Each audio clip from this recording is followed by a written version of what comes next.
Guys नमस्कार, मैं Nancy. आज की वीडियो में हम जानेंगे जो हाल ही में चर्चाओं में रहा इलेक्टोरल बॉन्ड्स के बारे में, यानी कि चुनावी बॉन्ड के बारे में, जो काफ़ी महत्वपूर्ण है हमारे एग्जाम पॉइंट ऑफ व्यू से।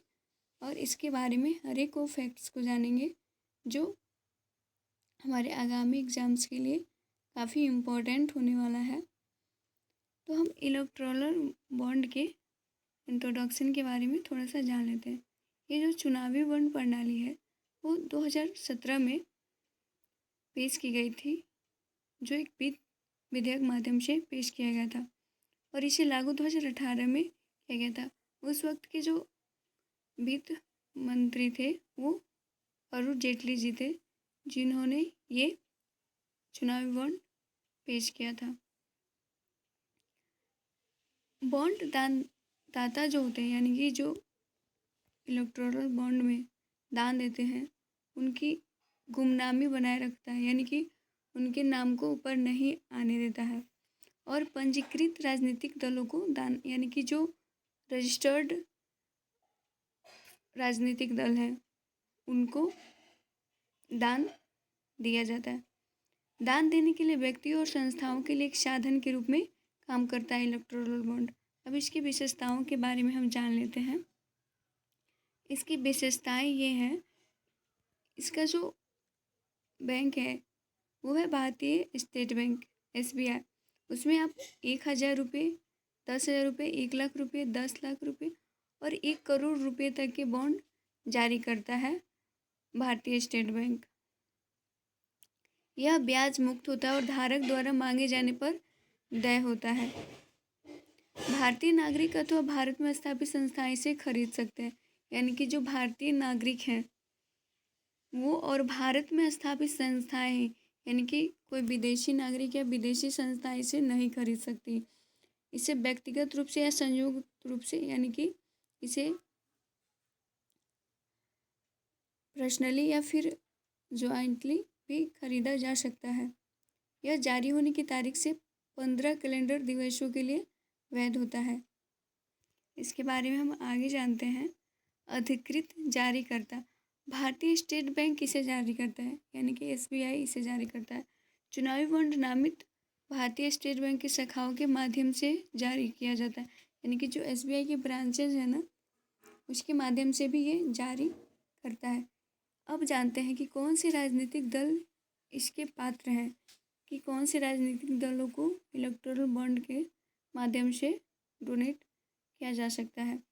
केवल जनप्रतिनिधित्व अधिनियम 1951 की धारा 29A के तहत पंजीकृत राजनीतिक दल जिन्होंने पिछले आम चुनाव में लोकसभा तो विधानसभा के लिए डाले गए वोटों का कम से कम 1% हासिल किए हो, चुनावी बॉन्ड खरीदने हेतु पात्र है। यानी कि जो ये पॉइंट है ना, ये सबसे ज़्यादा इम्पोर्टेंट है। 1% वोटों का कम से कम 1% वोट उन्होंने हासिल किया हुआ है पिछले लोकसभा या विधानसभा इलेक्शंस में। तो ये पॉइंट काफ़ी इम्पोर्टेंट हो जाता है और इसे आप याद भी रख सकते हैं, क्योंकि ये एग्जाम्स में पूछे जा सकते हैं। खरीद और नकदीकरण। अब हम जानते हैं खरीद और नकदीकरण के बारे में, कि आप चेक के माध्यम से ले सकते हो या फिर कोई और भी डिजिटली साधन से। तो इसके बारे में हम जानते हैं। चुनावी बॉन्ड डिजिटली अथवा चेक के माध्यम से भी खरीदे जा सकते हैं, इसमें ये प्लस पॉइंट है। नकदीकरण केवल राजनीतिक दलों के अधिकृत बैंक खाते के माध्यम से ही किया जा सकता है, यानी कि जो नकदीकरण होगा वो राजनीतिक दलों द्वारा अधिकृत बैंक खातों के द्वारा ही किया जा सकता है। अब इसमें जो पारदर्शिता या फिर जवाबदेही की जो बात हुई है उसके बारे में हम जान लेते हैं।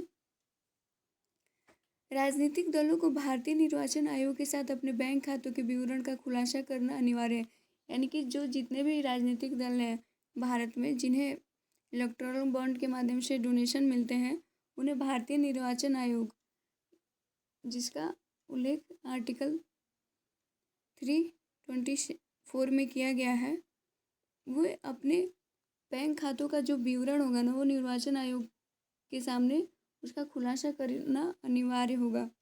ये एक पारदर्शिता की बात हुई। आगे हम जानते हैं, पारदर्शिता सुनिश्चित करने के लिए बैंकिंग चैनलों के माध्यम से दान दिया जाता है। राजनीतिक दलों को प्राप्त धन के उपयोग का विवरण देना अनिवार्य है। यानी कि जितने भी राजनीतिक दल हैं, वो धन जो प्राप्त होता है ना, उसका उपयोग वो कहाँ करते हैं, इसका भी विवरण देना अनिवार्य है। हालांकि ये पता नहीं कि ये होता भी है या नहीं, बट चीज़ें हैं तो बतानी पड़ रही है। अब हम इसके लाभ के बारे में जान लेते हैं, इसके क्या क्या लाभ होते हैं। राजनीतिक दलों की फंडिंग में पारदर्शिता में वृद्धि हुई है।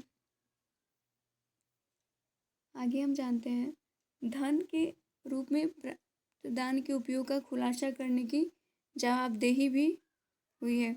नकदी लेन देन में कमी हुआ है, यानी कि जो कैश है ना, उसके लेन देन में कमी हुआ है। चेक और डिजिटली उपयोग ज़्यादा हुआ है। दाता की गोपनीयता का संरक्षण किया गया है, यानी कि जो भी दान देते हैं उनकी गोपनीयता बनाई रखी गई है। आगे हम जानते हैं, चुनावी बॉन्ड योजना से संबंधित चिंताएं, इसके बारे में हम जानते हैं।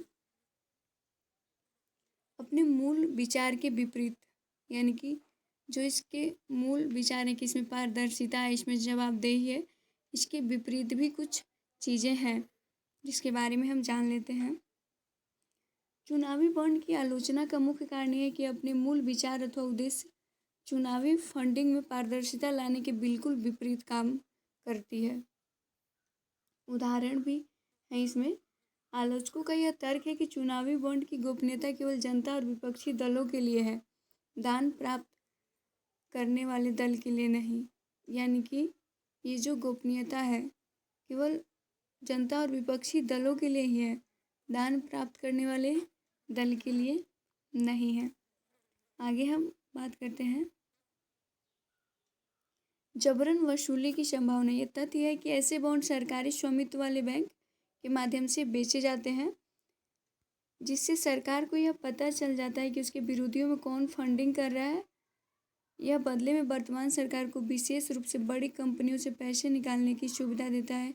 यह सत्ताधारी पार्टी को धन देने के लिए उन्हें परेशान करता है, किसी भी तरह से सत्ताधारी पार्टी को अनुचित लाभ प्रदान करता है। अब लोकतंत्र पे आघात कैसे करता है, इसके बारे में भी हम जान लेते हैं। वित्त अधिनियम 2017 में संशोधन के माध्यम से सरकार ने राजनीतिक दलों को चुनावी बॉन्ड के माध्यम से प्राप्त दान का खुलासा करने की छूट दी थी।